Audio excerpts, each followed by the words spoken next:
The millennial pause. Yeah. Hello, it is a new year and I'm here with Anna, which means it's time for Women's Prize season. So if you have not watched our videos before and if you've not followed this award before, which you really should because it's kind of the coolest book prize around. It's totally the best. The Women's Prize for Fiction celebrates the best novels written by women in English, which is a thing I've never really totally understood. Like, why don't they have translated books as eligible? Well, I guess it's because the translator is such a part of that. I think they're just different arts. Yeah, and just hard to compare. Not less valid, just hard to compare. I think it's just on my mind because I'm reading a book in translation by a woman at the moment. Okay. I'm like, oh, well, maybe this should be eligible, but no, it's not. Anyway, celebrates the best novels written by women published in the last year in the UK. And the eligibility dates are April 1st, 2022 to March 31st, 2023. So that's the span for this year's award. And the official longlist will be announced on March 7th. And so I'm here with Anna James, who is a writer and journalist and a passionate reader and just a wonderful friend. And we are going to give our predictions, our guesses, our speculations about... Wishlist. Yes. Yeah. What you might see on this year's Women's Prize longlist. And as is tradition, we have both picked 16 books and written them on cards because we don't know what each other has picked. So we are going to go back and forth, reveal our choices, see which ones match up, which ones are different, and discuss why we think they're going to be on the list. Yeah. And it's always a really fun time. And I'm really excited and interested and slightly worried about what you might have chosen on your list because there are 2 or maybe 3 books which I think you might have picked and which I have opinions about. And so if you have picked them, then we can discuss it and that'll be interesting. But yeah, we'll see if you picked them or not. So we've both gone for slightly different approaches. Gently different because you usually only pick stuff you've read, whereas this time you have gone for some stuff you haven't read, and I usually try to be too clever and like game it, and I'm always like, well, publishers can only submit this many books, so there can't be like 3 pick-a-door titles, or I like look at the judges and I'm like, well, they write like literary fiction or commercial fiction. Strategic. Yeah, but you know what, it doesn't ever work. So this time I have gone for books I've enjoyed / books that are high up my to read pile that are eligible. So it's more like what I would love to see there and would love to read rather than trying to kind of game it like I sometimes try and fail to do. Yeah, so much more a wish list. Yeah. I mean, but there's just so many books eligible. It's it's almost impossible to pick. Yes. But we have fun trying. Yeah. But first, before we launch into it, I just want to ask how you are and what you've been up to and what you have coming up, because it's actually been quite a while since we've seen each other or like chatted, and also I know a lot of people who are watching completely adore Anna and would probably just like a bit of a catch up. So how are you? When was the last time have I seen you in person since we bumped into each other at the Burton City at the new Punch Drunk show? Have we seen each other in real life since then? We have at a book prize thing, but we didn't actually get to speak because there were like announcements going at the Books on My Back Awards, of course, which I saw you there and you were sort of working, so we didn't get a chance to talk. But I did see you instead next to you. Very much. Well, I've been going to Punch Drunk a lot, which is my current fave. But yeah, I'm well. I am editing the last book in the Pages & Co series. So if you've never seen my face before, I write children's fantasy adventures, a series called Pages & Co. So the 6th and last book is coming out in the autumn. Final one. And I'm editing it at the moment. The 5th one is just about to come out in America.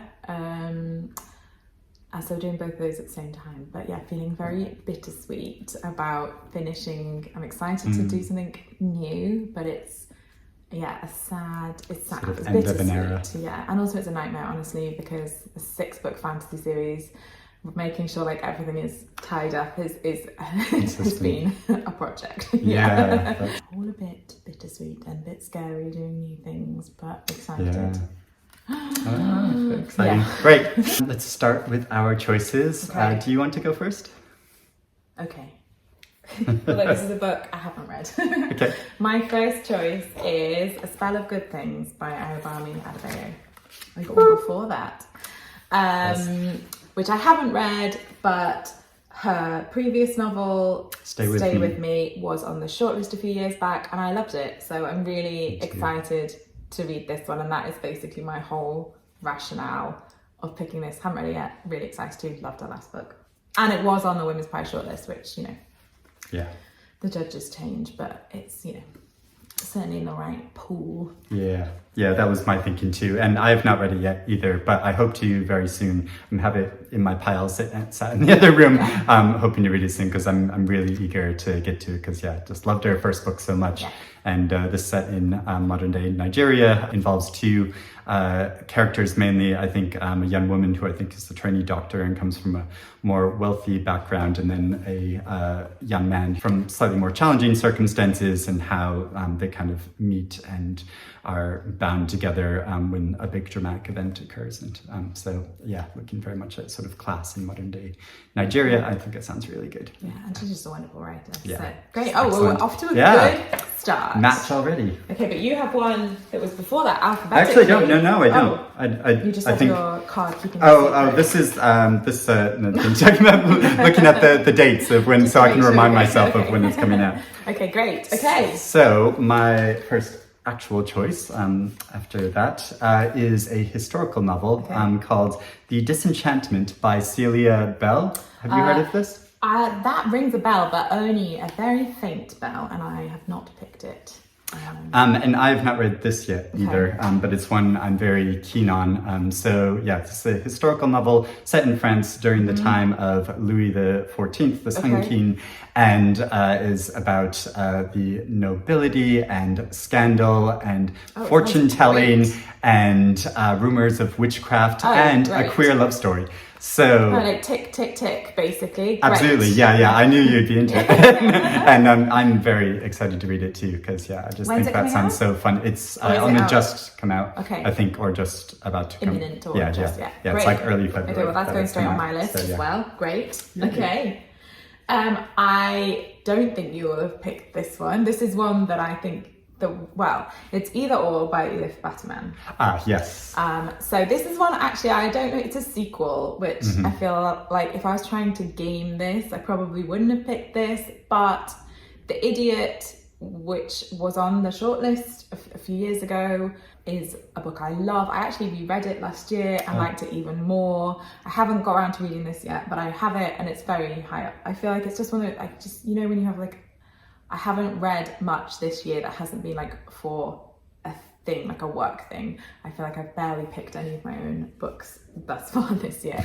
But this is very high up the list, and I loved The Idiot. But you didn't like The Idiot, which is... No, that's not true. Okay. I did like it. I didn't love it. I wasn't totally passionate about it. You. And I sort of felt that slightly old person thing with that. I was like, if I read this when I was in college, I think I would have loved it. I think because for me, I think it was more like I was elevated for me before that. I thought stylistically it was so clever and interesting, and I thought just the ideas around language and how we use language to connect with people, and also I just thought it was so funny. And actually I listened to the audiobook when I reread it last year, and which is read by her, and it adds she's very it's good. She reads it very, I was a bit nervous to start with because she reads it quite dry, but the book is quite dry and straight, and but I was laughing out loud listening to the audiobook. So I'm not sure I think this really will be there, but I'm really excited to read it. I mean, it's on a lot of people's favourite lists at the end of last year, so it is very well regarded. I feel like people who like The Idiot have liked this as much, if not more, so I have a weird thing whenever I hear the name Elif Batuman, because like towards the end of the summer I went on BBC Radio 4 for something interviewed, but like before I was on, she was there, Elif Batuman was there, and I didn't see her, but there was a cup sat there with a lipstick ring that had belonged to her, and they're like, oh yeah, that's Elif's cup, and so now I just like visualize that in my mind whenever I hear her name, her lipstick. I love that. So it's very funny. I wasn't expecting you to have that. No, but I would be glad to read it if it's on the list. So my next choice is another book I haven't read, but which I'd be very keen on, which is Lessons in Chemistry by Bonnie Garmis. Oh my goodness! Well, straight to the G's. We're not gonna match. We're not gonna match for a little bit. Okay. I am just not drawn to this book really in the slightest. It doesn't appeal to me as a reader, and that's fine, as in that's not shade on the book, it's just it's not something I'm drawn towards. So I actually think I wouldn't be surprised to see it. People obviously really love it. It feels like a very woman's pricey book as well, I think. I mean, as much as you could say that about any book, it's really like difficult to say. We were talking about before how, you know, traditionally with the women's prize, they have a whole mixture of genres, and especially the so Longlist. Really, it's very varied. It's very varied. Which is really nice in a book prize list, I think. But yeah, I am very keen on the story of... Have you read it? No, I haven't. Okay. No.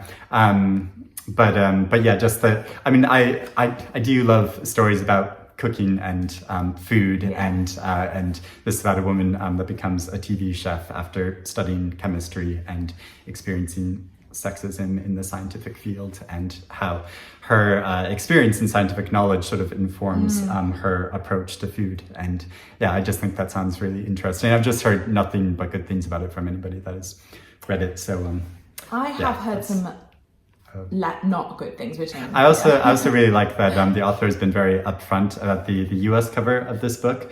She really hasn't liked, and she's been like vocal about that, and she thinks it doesn't really represent that the kind of style of cover they've gone for. I think is a bit more like, it looks kind of more chick litty kind of on the cover, whereas I think she likes the UK cover a lot more. But I don't know, I just liked that she was honest, so vocal about that. Yeah, for sure. Okay, so you don't have this, which makes me sad, which is Birnam Wood by Eleanor Catton. Okay. Oh no. Okay. Right, we have to be careful here. Yeah, no, we will be. The Luminaries is my all-time favourite book. Yes, I know. I haven't read this yet. Yeah. And I'm sorry, this makes for terrible video content, but I actually don't really want to know if you didn't like it, because I really, really want to be able to read. She's an author I adore, and I really want to be able to read it clean, if that's okay. Yeah. So if you don't like it, I can leave for a second and you can tell people why I don't like it, but I just... No, I can say honestly, in the end, I really enjoyed it. Okay, cool. But I just don't want to have, I've been I don't want to avoiding opinions on it from anybody, because whether I like it or not, I just want to go into it and be able to trust that I'm having like my own reaction to it. And I feel like I really trust what you say, and I know that if you say things that didn't work for you, I know that I will have that in my head while I'm reading it. So sorry guys, I'm being selfish. I think that's totally fair, because I some thoughts. And I was slightly worried about this, because I know how passionate you are about the Luminaries, and I am too, and loved it. I think she's a brilliant writer. I might not like this book either, or might feel, but I am going to try and preserve a pure reading experience, because it's nice to be able to do that with books. Every once in a while, there's a few authors of books I do like to be protective of my reading experience. So, sorry. And I will have read it though, so if it's longlisted, I probably would have read it before that, like before we talk about that anyway. So yeah, I'm not going to veto it the whole way through if it's on I will have read it. So. Yeah, I'm sure you're good to get to it soon. And and we can have more discussions about it. But honestly too, I'm still kind of grappling, trying to figure out my feelings about it, because I only just finished reading it last week. So it is still quite fresh in my mind. And there's just a lot about it to try to digest and figure out how I feel about it. So, so to be continued, this one. And next choice is one I have read, is Mischief Acts by Zoe Gilbert. I was actually reading this when we were taking a train journey once, and I was talking about with you at the time. I somehow have managed to think that this is ineligible because I haven't read this, but it's a book that I'm sure I've got it wrong because you'll have looked it up more recently than I thought it did. Pretty sure it came out either in May or June, but right. I didn't actually look it up, but that's just when I read it, and usually I read books around publication time. But this is a book that honestly I have no idea why I haven't read this. I bought this, I wasn't sent it, I went into a bookshop and I was drawn to the hardback cover, which is beautiful, and she wrote Folk, yes, which I really liked. And the blurb was like everything I like in a book. And actually when you read it, I think you said to me, you will like it. Yeah. I am so excited to read it. Yeah, fair enough. Yeah, and it's such a great reading experience. Like, I don't think it's a perfect novel, but it sort of incorporates this tale from folklore about this figure called Herne the Hunter, and so she tells his story as well as someone who is in opposition to him. But then she gradually leaps forward into the future, telling the stories of a number of different characters in different time periods, using a number of different styles as well. Like, some are more fantastical situations, some are much more like realistic and rooted in an actual recorded history, and but she blends these things of that's okay. Sorry, you Eric really kind of got me a little table so that I didn't disrupt the video leaning down to get my water, but it's it's stuck to the coaster, and I should have used another coaster because they always I still managed to disrupt the video even with my little table that you I was in my flow about my spiel about the grade of Mischief Acts. No, it's totally fine.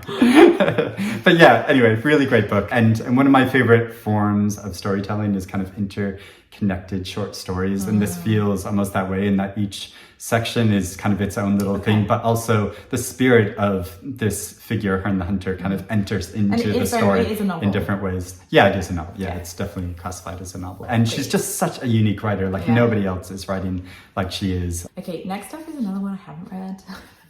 But this one I'm really looking forward to reading, which is Disorientation by Elaine Chu. Yes, I've not picked that, but I've been wanting to read that as well. Which is about a Chinese-American student studying Chinese poets. I think it's so, American. Yeah. It's that American's supposed to hear. And discovers a note that basically says that this famous Chinese poet is actually a white man masquerading as a Chinese writer. And I just think that's a great, and it's satire. I think it's darkly funny, and honestly that just sounds like a great premise. It's been well reviewed, published by Picador, who have good taste. I love a dark satirical academia campus book, and also it sounds like it will be kind of playful and insightful around writing and books, and I like that stuff too. So this is just one I'm really looking forward to reading. Yeah, I think that's a really good shout out. It's one I've been wanting to read, and I think you're right, it's quite likely to be listed. So my next choice is the Rabbit Hutch by Tess. Hey! Hey. I mean, National Book Award winner, so already has been snatching trophies. Waterstone's Davy Prize. Oh yes, that's right. Yeah, Waterstone's. Yeah. So also, it's published by One World, who know what they're doing when it comes to book prizes. Yeah. And I hope this is okay to say, if you're watching this, Juliet, but Juliet maybe, who, I don't know what her official job title is, but she owns One World, and when she acquired this book, I bumped into her at a party and she was like, this is the one. This is going to win prizes. And usually I'd be like, yeah, sure, publishers always think their books can win prizes, but Juliet's books really do consistently win prizes. Yeah, a lot of their books. I believe her, and it's just got rave reviews. It's about a young woman who lives in an apartment complex. Indiana? Yeah, I think so. Fosters 3 boys? Well, I don't know if they're she kind of cohabits with okay. I haven't read it yet, sorry. I'm actually reading it now. Oh, cool. Yeah. Is it? Are you into it? Is it good? I am. It's kind of that same thing again, it's like almost short stories in that it looks at the lives of a number of different characters living in this apartment complex. It kind of moves between them and very much focuses on their story, but then like touches upon how spatially people are close to each other, and then sometimes they have interactions or relationships with each other, but mainly focusing around a young woman who's experienced a lot of trauma in her life, but is also very interested in the lives of saints and is wanting to transcend her body. She like gets, like, I remember that, like, it's about, like, she gets really interested in like mysticism, doesn't she? Like, I'm very much enjoying the different characters she's been exploring already, but it's sort of early days in reading this. But it's so funny that you said that, because I also ran into a publisher at One World, Juliet, right? Yeah. At the Women's Prize party last year, and she came up to me, like, kind of grabbed my shoulder and was like, "Eric, have you heard of this novel, The Rabbit Hutch? Have you got a copy of it?" So you need to. Yeah, she's very good at both being targeted. Promoting. Yeah, she is. She is. You know, you got to do that hustle, and it's clearly had an impact on both of us. And also, it's already won 2 prizes, so like, it's not unfounded. My next one is the last one before we're going to get matched up alphabetically, and that is There Are More Things by Yara Rodrigues Fowler, which is one of my favourite books, maybe top 2 books that I read last year. Oh, okay. It's exceptionally good. It's about 2 women with Brazilian heritage who end up living together in London. One who has come from Brazil and is very like politically active, and one who has Brazilian heritage but isn't particularly like connected with it. And it is about like sisterhood and activism, and Brazil and London, and it's not like really experimental. I don't want to say experimental and put people off, but it is experimental at times in structure, but in a way that really works beautifully.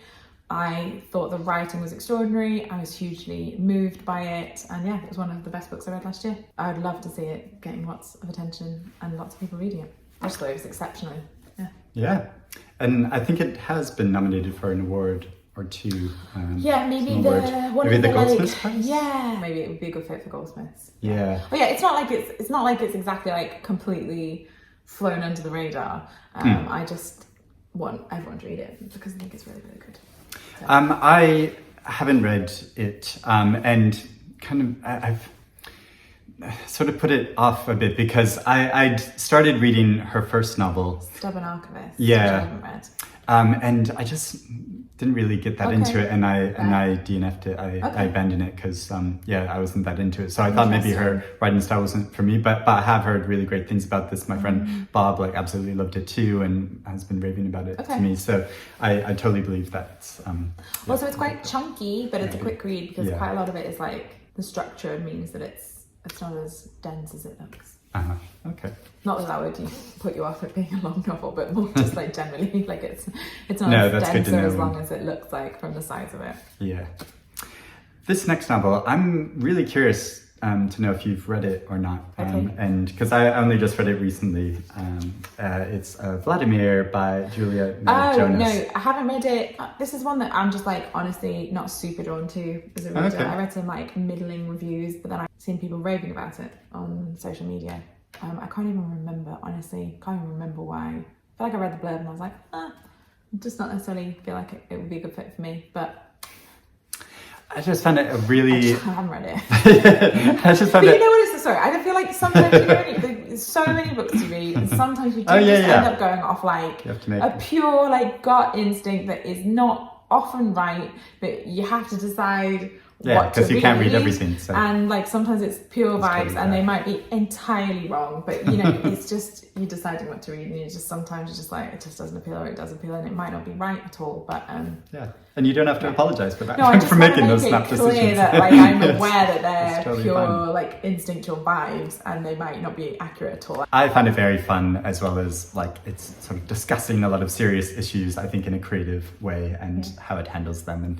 And so I find it really engaging. I love at the very beginning of the novel, there's like this hook where you're in this very tense situation, which because of the tone and the way she's writing about it is even more tense and like scary. But then you don't find out the conclusion of that till much later in the book. And I love that there's this tension that goes throughout the entire book, as well as the interesting conversations and drama that go on during the book. Do you think I'd like it though? Because you did frame this before you picked it up as I'm interested to know if you've read this and what you thought. Is that because you think I won't like it? No, I think you will. But I think it's a novel that you might have a lot of opinions about, and so I'll be really interested to hear your opinions about it, whether it's positive or negative. Okay, well, I'll have to read it regardless, so we can discuss. I feel like you read this recently and weren't a massive fan. Really good, actually. Monica Heisey. Or like, as in not just, but like, I feel like this would give it 3 stars somewhere. It was really okay, actually. Okay. It would be my like. I haven't read it, but I feel like I've heard such good things about it. Also, I am careful as to how much of this stuff I share online, but it is about a woman who gets married very young and then like divorced very young, which is what my life was. And so like I do feel like I'm drawn to a funny, sharp look. It's a really niche experience. Like you're getting divorced before most of your friends are getting married for the first time, and as a woman, like there's a lot of like people have feelings, and it's a really niche experience to get divorced young. And so that's a big reason that I'm drawn towards it. Also, she writes on... She was a writer for Schitt's Creek. Yes, which I love. And I've read a couple of interviews with her where she comes across beautifully. Also, she's ginger. Like, I just feel like we're both ginger women who got divorced young, and I just am really inclined, talk about gut reaction. Like, I'm just so inclined to like friends. It. I want to be best friends with her. So I just think that there's a lot in there that I think I probably will enjoy it. Yeah, and I heard her give a reading from it. She's really clever, sharp, funny, and that really comes across in the writing as well. Like it was really pleasurable to read. There are so many funny parts to it, but I just think it suffers slightly. I kind of likened it to Eleanor Oliphant is Completely Fine in that. Don't like. Yeah, in just which I think it's better than that novel. Make that clear. But at the same time, I feel like she almost uses comedy slightly, especially in the later parts of the book, at the expense of her character, rather than it being a natural part of her. At least that was my sense reading it. But I did really enjoy it, and I'd recommend it. It's a really fun, great read.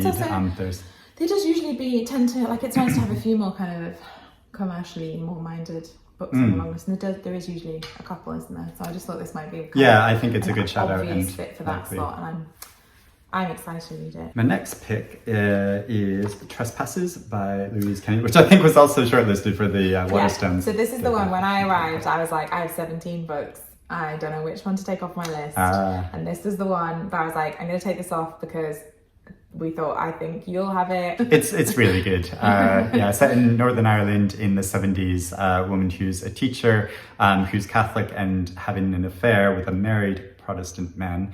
So it is about the Troubles, but just what I loved the heart of this, because it is not just about their circumstances, but also because she's a teacher, and you see the lives of the children and how the children are being affected by the Troubles, and it is so heart-wrenching, and just how life is lived in these circumstances. Very like gripping novel, as well as like very thoughtful, and has something important to say. She did a great reading at the Waterstones, at the party for the Waterstones debut prize. The authors all did readings, and like she's so good. Cool. Like honestly, I'm now regretting arbitrarily. I'm not going to say what the other one was, but well, it's on my list, so if it is on the Women's Prize list, we can count it, And my next one I feel very confident you will have, which is Demon Copperfield by Barbara Kingsolver. Yep, that's which again, I haven't read, but I know that Eric loves it. Eric's got good taste. And I also know that every single person I know who's read it loves it. And I also love The Lacuna, which won Well, I say love. Actually, I have a complicated relationship, but we can maybe get into that at a later point. No, we don't need to get into a later point. The headline is, I read it when I was just starting to get into read literary fiction, and I really enjoyed it, but I think I would get a lot more from it. Now I am a more experienced reader, for want of a better It's a big, word. challenging book. And the Lacuna. I was very engaged with it, but I was like aware that I was finding it, honestly, I think it's not embarrassing. I found it quite a challenging read. Yeah, I think that's totally fair. Was still very new to like reading literary fiction. I didn't study English at uni, so I didn't have that like foundation of having studied and read. Like, so yeah, I just and I think that it's one I keep meaning to go back to, because it's one of those books that I found challenging, but I was really absorbed by it. I read it for like I wanted to be able to get more out of it at the time, even though I couldn't. Also, honestly, I was like quite not ignorant. That's not the right word. I didn't know a lot about Frida Kahlo like when I was reading it, and I also think now I know so much more about her that I think I would just get a lot more out of it. So that's what I mean. Like, I was very engaged by it, but no, and I would characterize my reading experience of Wolf Hall like the same way. The first time I tried to read it, I found it very challenging, and just because there was so much about this history that I didn't know, and so I like realized at the time like I can't completely engage with this, so I need to go read up a bit about it, and then about the period, and then go back to it and a bit more informed. And the writing is so good that it's really warrants that like extra bit of work, because what I got out of it ultimately, and then I absolutely loved it. And I think this is very approachable and not quite challenging in the same way as the Lacuna, because it's really more recent history. And for some reason, whenever I like say the name, I like, because it's like inspired by the Dickens thing, I like to like put on a Cockney accent and be like, it's not David Copperfield, it's Demon Copperhead. Also, no, I've written it wrong, haven't I? Yeah, you should just shoot me. I've written Demon Copperfield because I'm getting because you mix it up with the Dickens. I know that it's the Dickens thing. So I am interested to know what I make of this, but so many people have said it's so good that I feel pretty confident that I'm going to have a good time.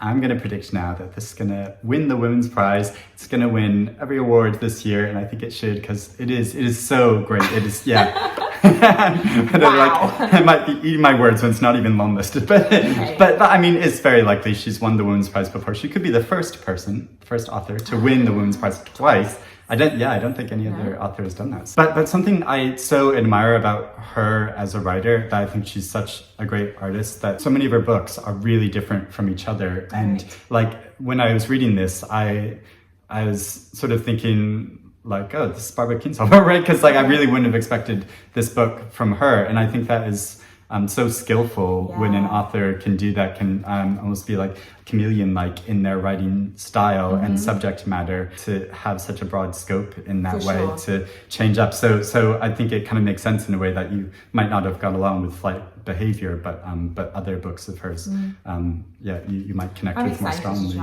One thing I'm going to have to insist on is that if this gets longlisted, shortlisted, and we talk about it more, I'm going to have to we're going to need to nip that Cockney accent in the bud.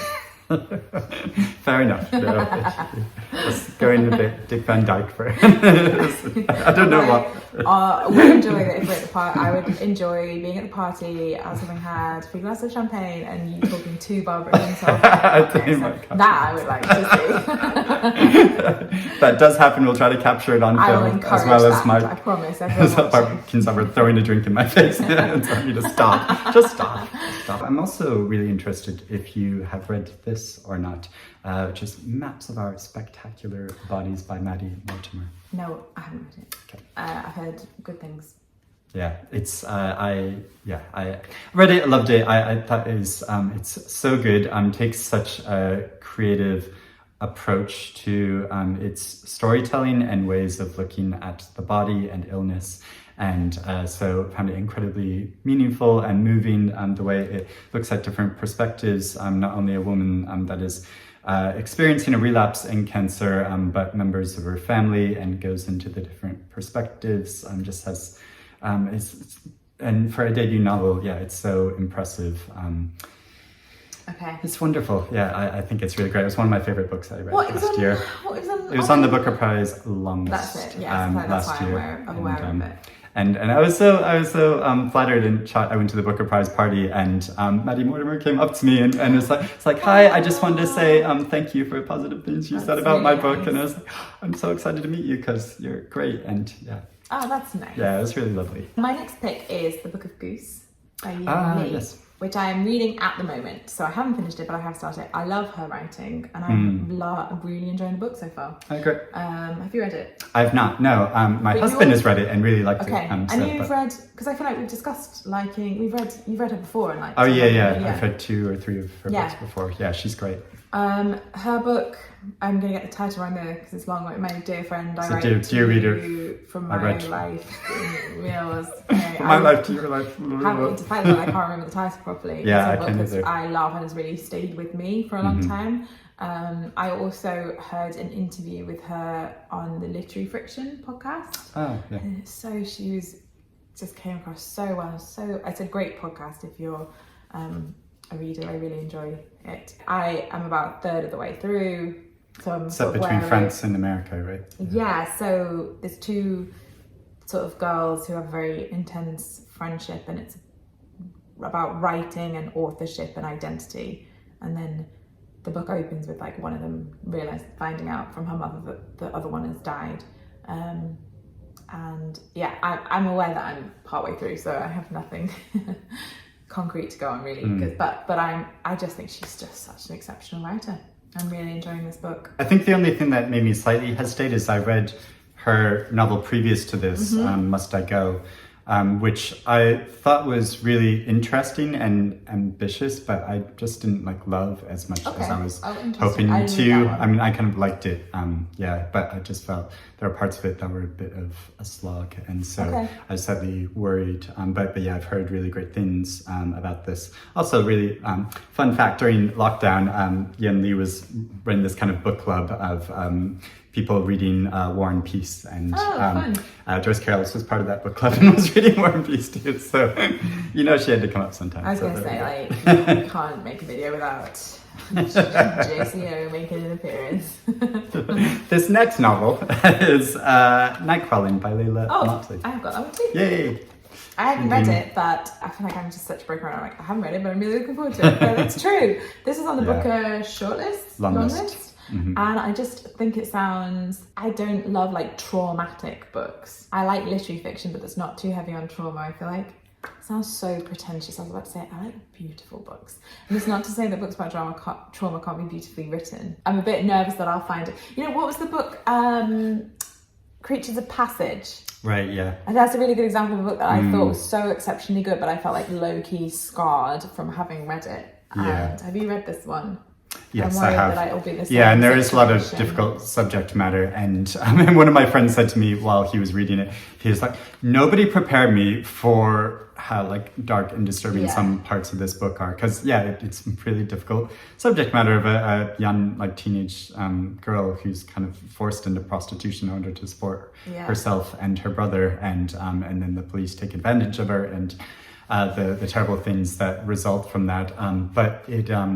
it's really powerfully done, so moving, and also really beautifully written because she is, this is her debut novel, the author is so young, but it also has a background in poetry. Longest I think so, youngest ever. And also, fun, interesting fact, if you don't remember, Ruth Ozeki, when she won the Women's Prize last year, in her speech, mentioned that Leila Mottley is a student of hers and was currently in the UK promoting her new book.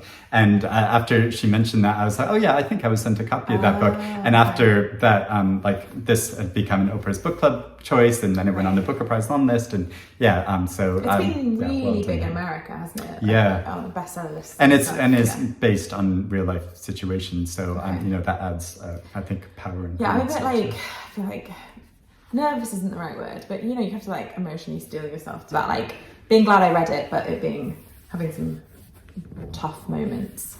Yeah, definitely. My next pick is The Marriage Portrait by Maggie Farrell. It's almost a shoe-in, isn't it? I haven't read it, sorry, but I love Maggie Farrell. I'm one of those known people that's I've been a Maggie Farrell fan since the beginning. I have It's so annoying when people are like that. Like, actually, I saw a band with like 20 people at a pub.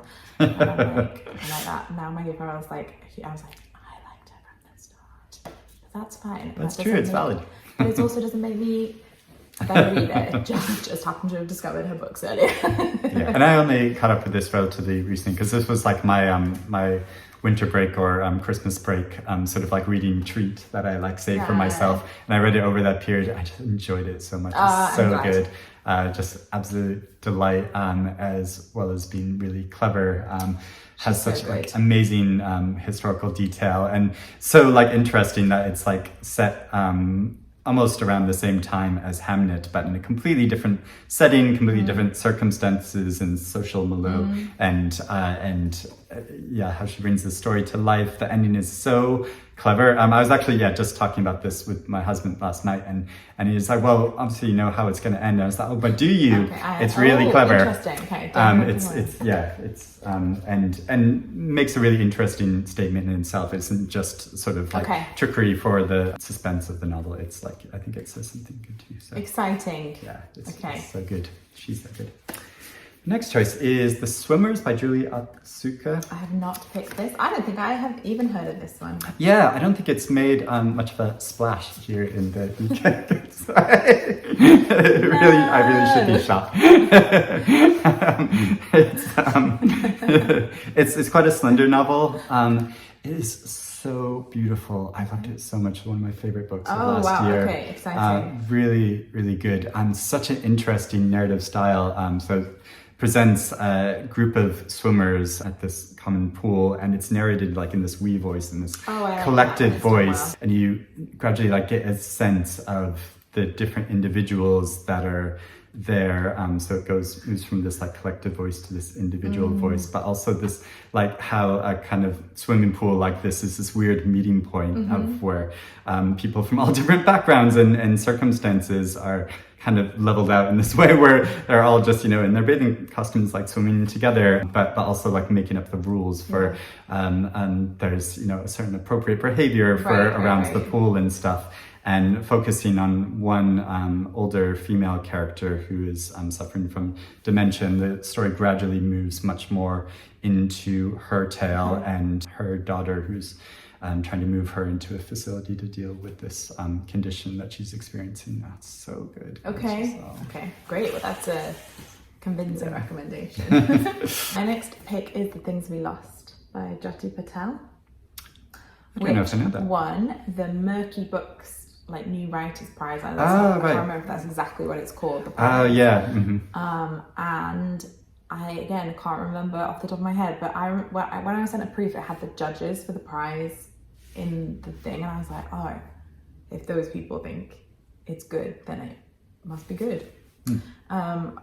It's about a man who doesn't know anything about his grandfather, and his mother won't tell him, and then the grandfather dies, and he is able to learn more about his heritage and family history.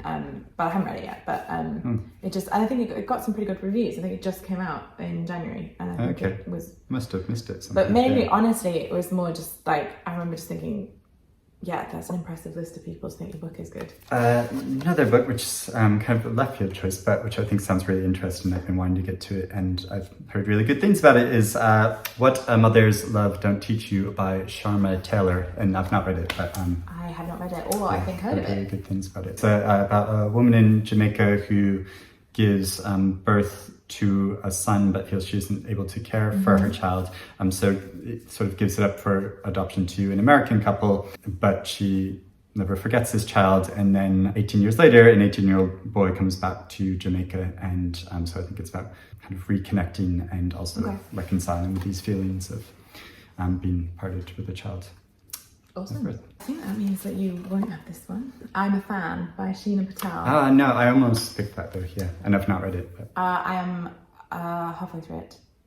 I actually am reading this and the Book of Goose at the same time because the hardback of this rough trade book, it's so beautiful. It's lilac cloth covered, so I don't want to take it in my bag. So the Book of Goose is the book I've been really vibing out. You don't mind if it gets roughed up. Well, with the hardback, I take the dust jacket off, and then I don't mind if the actual book underneath gets a bit roughed up because I can just put the dust jacket back over. Yeah. So Book of Goose has been my tube read, and then I'm fine is what I've been reading at home over the last few days, which is I don't usually read more than one book at a time, but I don't want to get that lovely lilac cloth scuffed up in my skanky bag full of biros and pornos. It's so good. It's kind of, do you know what? I heard loads of people talking about it at the end of last year, and I sort of had processed it in my brain as non-fiction. And then when I picked it up, I realised it was a novel. But it has got that kind of... I think I had that confusion too. I'm not saying it is autofiction, but it has that tone of those kind of, millennial women. Although I think she's maybe younger. God, it's because I'm it's about a young woman, and I'm like me, not anymore. It's about a young woman. Yeah, as in I feel like fiction about women is always, everyone's like, oh, is it inspired by real life? But I don't mean I have no idea. It's more just it has that tone of autofiction, if that makes sense. Does that make sense? Yeah, it does. And it's about a young woman who is having an affair with a married man who is also having an affair with lots of other people, and she gets fixated on one of the other women who's a very bougie, rich influencer lady, and she's a fan. It's about being a fan of people as well, but I'm not explaining well. You know what? You should read the book because that explains it really well. And about halfway through, and it's just the writing is so sharp and good and insightful, and I think stressful, but in a good way. It takes me back to, I just wouldn't be in my 20s again for anything, man. I would like to be, have the youth and health of my 20s, but it really is very good. That's why it's stressful in terms of this isn't a chat for the internet. It's just not a chat for the internet, but it's just a really good book, and it's very insightful. The writing is so sharp and clever, and it's not funny in a very dark way. I'm really impressed by it. Yeah. Also, it's on loads of best of the year lists. I think it was Foyle's Bookstore's Book of the Year. Kind of what prompted me to pick it up. Yeah. It's also very pretty. It is. The hardback is very lovely. My next choice is Fight Night by Miriam Taves. Oh, no, I thought you'd pick this actually, because I know that you love her. Yeah. I haven't read it. I'm so behind on her. I haven't even read Women Talking yet. Well, she's quite prolific, Yeah, not too many books, but... now has, a Oscar-nominated film adaptation of her novel Women Talking, which I also loved. And this is quite different in some ways, and much more fun, say the subject matter. Although it's it handles a lot of serious things, but it's the tone of it is just so lovely about this intergenerational relationship between grandmother, mother, and the daughter, but mainly from the daughter is kind of being slightly schooled by the grandmother for reasons that she was taken out of school, and the grandmother is very eccentric and has a very eccentric approach to teaching, and in a way which is so fun. I love a wacky grandmother in novels, so it's really engaging and interesting how the story plays out, and I really enjoyed it. Cool. And it's one of those books I feel like it deserves more attention, even though she's famous author, she's been much lauded, but it's it's a really good book. Okay, awesome. My next one is After Sappho by Selby Wynne Schwartz. I haven't read it. I promise my commentary will get more insightful as I start reading the books. I do read most of the long list, and then I'll have more to say. This just sounds really interesting. This is a Galley Beggars book, and have you read it?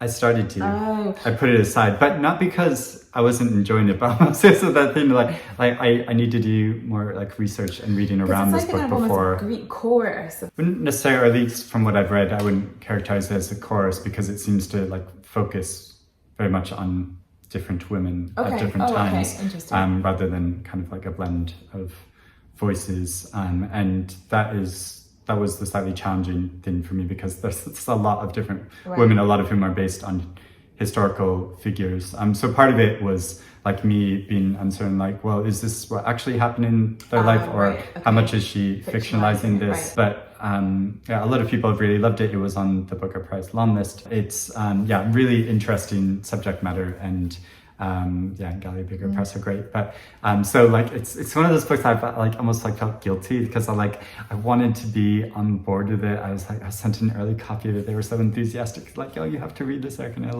I really wanted to like instantly love it. But I just like when I tried to read it, I just couldn't give the attention to it that I felt like it deserved. And it would make a nice excuse to revisit it if it was listed. Yeah, this totally love field choice. But Ghost Music by Anne Yu. Oh, I haven't read that, but is that who wrote Braised Pork? Yes. Okay, which I read that. Oh, okay. But I haven't read this. This is the first thing I've read by her. It's really interesting and unique, and I just love the style of it. That it was partially kind of like dreamlike, following the life of this woman that is has a very strange relationship with her husband, and is living in this really difficult situation in this apartment with her husband, who really doesn't want to have children, but also with her mother-in-law, who really wants her to have a child, and so she's like caught between them. And but also she has a passion for playing piano, but didn't become a classical musician, almost because she wanted to have a family life, and is sort of wrestling with these, but also has these weird kind of slightly dreamlike sequences that involve mushrooms, and like an encounter with a man who was a sort of famous pianist and child prodigy. And it just strikes me as like a very unique writer that not many. My penultimate choice is Briefly a Delicious Life by Nell Stevens. Okay, I don't think I know about that. Loved this book. This was one of my favourite books of last year. It is about a ghost of a girl in Mallorca who is observing George Sand's and what's his name? Oh my goodness, the composer that she was, George Sand's the real writer, and the composer that she was with for, oh my goodness, he's so famous. Chopin. Right, like, really famous. So they went, I do enjoy like a fictionalized like take on real people. So they really did go and live in Mallorca for a bit, but it's perceived by this ghost of a teenage girl, and you sort of alternate between finding out what happened to her and her observing. And she falls in love with George Sand's, and she writes about Mallorca so beautifully. It's such like a rich, luscious book. It's also queer, and it tackles like big stuff, but in such a beautiful way. And I found it such a gorgeous, like, it's gorgeous even though it's melancholy, and feels like it's exactly the sort of thing, I was saying like, oh, I like to read beautiful books. I sound like a ridiculous person, but this is such a good example of what I mean. Like, it doesn't skirt away from difficult or dark things, but there's something about the tone of it that is just like rich and beautiful and gorgeous, and I just loved it. I thought the writing was good, and it's charming without being like fluffy, and the end made me cry, but in a very kind of healing way. I just loved it. Great. Yeah. Now I remember now that I read about it when it was on one newspaper or other as like best of books at the end of the year, and then I was like read the description, and I thought, how have I not heard about this book? Because this sounds like a book. I think you'd really like it. Yeah. It seems like a very me type of book, and I think I just for whatever reason missed it and came to it late. That's how it goes. Yeah. Hopefully can catch up. Yeah, I would love to see that longlisted. Do we both have one left? Yes, and I'm guessing it might be the same one, or maybe not. I hope it's the same one. Should we do it at the same time? Yes. Yay! I was so worried that this was going to be one of the books. Is it one of the books where you need to talk about it? No. Okay, God. I was like, I can't. No, I enjoyed it. It's great. That's another one like Eleanor Catton where I'd have to be like, guys, I'm sorry. I veto insightful discussion. I love it. I'm glad that you like it too. I was worried this was going to be. It was one of my favorite books, that I read last year. Like both for nostalgic reasons, but also like wonderful storytelling, great characters, how she handles this whole. It's like a very ambitious story in a lot of ways, but and it contains so much. But I think she balances it really well, and it's just written in a really wonderful way that just like kept me gripped. I loved it too, and it's interesting what you say. So I interviewed Gabrielle at Piccadilly, Waterstones, And one of the things she said, firstly, just to say, part of the reason I've become unable to be objective is because Gabrielle was such a delight of a person. Oh, that's good. Really one of my favourite people I've ever interviewed. Oh. Also just classy, like she looked me and my books up before we did the event, and that's just that's a nice touch, and we kept in touch afterwards. And okay. so also like I feel like I can't like, but it's fine because I love the book. But no, I'm so glad, I'm so relieved this isn't one that you. I so wish I'd seen you do that interview now, because like for whatever reason I just hadn't read it by that point, and so it really was. She was so well. She's very funny and charming and warm and clever. But one of the things she said was that she feels like this is, so she's written several books for different age groups, different genres, and she said that this is the first time that she feels like she's executed the book that she was trying to write. And I found that really comforting as well as a writer, like, because so often you have this like, the idea is so like good that you feel like you ruin it by having to write it, and every word you're like making it worse. And it's comforting to hear someone who's so good and has written other books that people have really loved, to feel like that's like a process and that's how everyone feels, and also you can get there. So I just thought when you're saying about it being ambitious, like she was, but I feel like it reads like a book where the writers executed exactly what they were trying to do and is in control of what they were trying to do. It's such a pleasurable reading experience, despite the fact that it has some sad stuff, but like it's just a joy. Yeah. It's one of the best times I've had reading a book. And it's also one of those rare books that lives up to the hype. Like, it's been absolutely. Really hyped, but it is a book I would really... Which I was slightly trepidatious going into, because I'd heard so many good things about it. But it really is wonderful, and I recommend it to so many. It's also one of those lovely books that you can recommend to almost anybody, like regardless if they like reading. And like it's about games, but you don't have to be a gamer. Right, yeah, I was just going to say that, I don't because think it's you really need about to. making stuff, not even just art. Like it's about making stuff and the footprint you leave on the world, both in terms of what you create, but also the relationships that you form. And it's about love, but not really romantic love. More and about friendship and... But all different kinds of love as well, like family and some romantic love, but friendship. And it's just such a wonderful, wonderful... I'd say, so this and There Are More Things were probably my top two books of last year. And When We Were Birds by Ayobami, but that's in like calendar year, because that would have been eligible last year. I'm still sore about that actually. You should read that. It's just come out in paperback and it's gorgeous paperback cover. So. Yeah, and I've still not read it like guiltily. So good. But those are my favourites of last year. And actually, briefly, A Delicious Life for you just behind it. So yes, I'm really glad. That's a nice place to end. Yeah. I was worried when you said there was a couple of books, I was like, oh no. But we only covered one of them then, because it was the Eleanor Catton that you were. What was the other one you thought? Was there another one you thought I might pick that you didn't? There was two others that I thought Which ones? So try to be brief about it, but because I'm sure we could have a very long discussion about it. So one of them was, I don't know if you actually read it, but was the Men by Sandra. Right. So I haven't read it, partly because I love Sandra Newman's books, and I almost, this is coming from such a place of privilege, like I just don't want to know, honestly, if I don't like it. I might never read it. I just don't want to know. I love her books. The Heavens is one of my all-time favourite books, and I'm not sure I'll ever read that book, because I might just skip it and just be like, you know what? It's not a bad book, but I just don't understand the point of it. And what was the other one? Babel? Oh, no, that's okay. I liked Babel. Yeah, I saw that you had listed as one of your favorites last year. It was, I'm wary of like getting into it, honestly, on the internet. It was like, I wanted to do 10, and I liked it enough to be like, I recommend it. Yeah. I mean, there was a lot about the book I enjoyed, but I just think it's more like, it wasn't a book for me. That was kind of my feeling at the end. It's not a book that I am evangelical about at all. I had a great time reading it. I thought it did a lot of good, fun stuff, and I can really see why people have responded to it. I think it's a really good book to recommend if people are at a certain point in like a reading journey, and like they're starting to move from like maybe genre. I feel like it's a really good like bridge book between like maybe genre and more.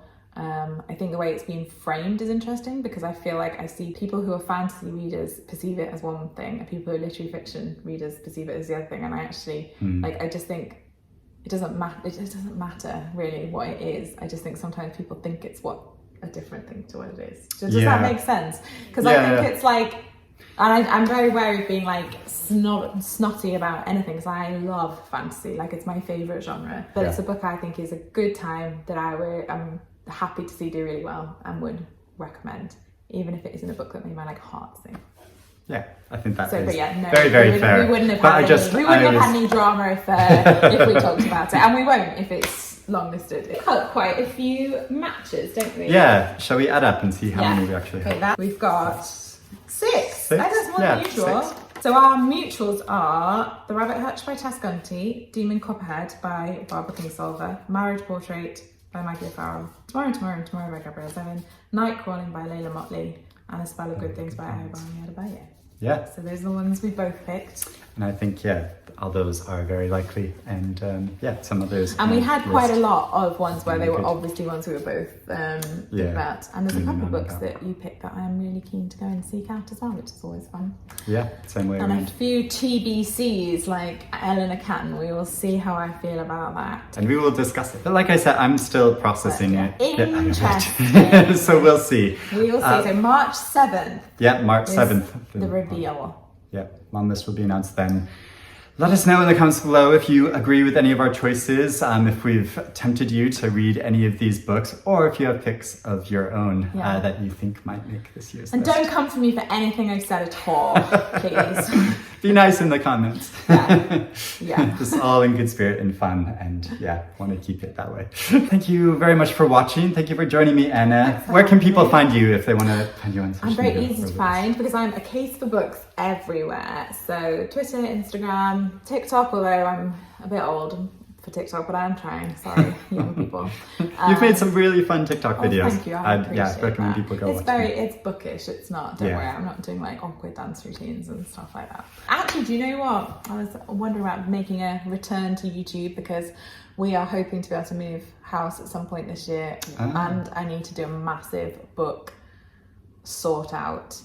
And I get asked all the time to do like a bookshelf tour. And I was wondering about maybe filming like a bookshelf tour / not unhaul in a mean way, just like sorting out. So I don't know. Is that something? I feel like that's something bookish people might be interested to. Yeah. Well, let us know if you want to see that. Yes, but I'm a case of books there as well. So a case of books everywhere. March 7th, and I'm sure we will have more discussions. Yes. Towards the end of April, the shortlist will be announced, and then mid-June, the winner will be announced. Yay. So that's the prize schedule for this year. Yeah, will be. Watch this space.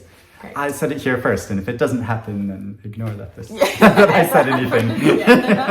But I'm sure there'll be lots of surprises on the list because there always are. Yeah, but it'll be really interesting to see, and we'll see. I feel like I'm going to reserve till the long list comes out whether I decide whether I want to read the entire long list. Yeah, same. I tend to work from the assumption that I will read a fair chunk of it, but we'll see what it is as to whether I commit to trying to read all of it or not. Yeah, and it will really depend on how busy we are and and all of that stuff as well. How ambitious we want to be in terms of tackling the long list. But no doubt we'll be back in at some point, probably with me being like, I was extremely wrong about everything I said. Lessons in Chemistry is my favourite book. That'd be really great. Honestly, have that time around. It's happened before. Good. But we'll see. Thank you for watching. We'll speak to you again soon. Bye. Bye-bye.